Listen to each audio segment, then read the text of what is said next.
dengan lafaz Bismillahirrahmanirrahim, Rektor dengan sukacitanya merasmikan Pusat Pengeluaran Benih Padi Sah Pertubuhan Peladang Negeri Perak.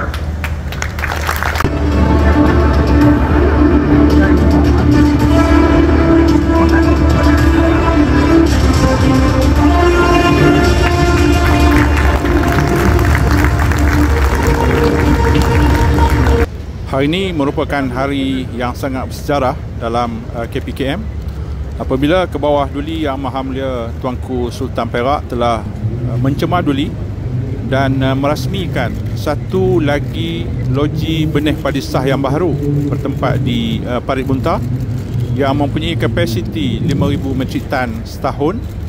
Dan selain daripada kilang ini, LPP juga mempunyai 3 lagi kilang, iaitu di Lahar Bubu yang mempunyai kapasiti 5,000 metrik tan sedang di-upgrade menjadi 10,000 metrik tan. Selain daripada di Kedah, iaitu di Kubur Panjang dan juga di Sungai Burung Selangor. Menjunjung kasih tuanku, semoga industri padi dan beras negara terus memuncak.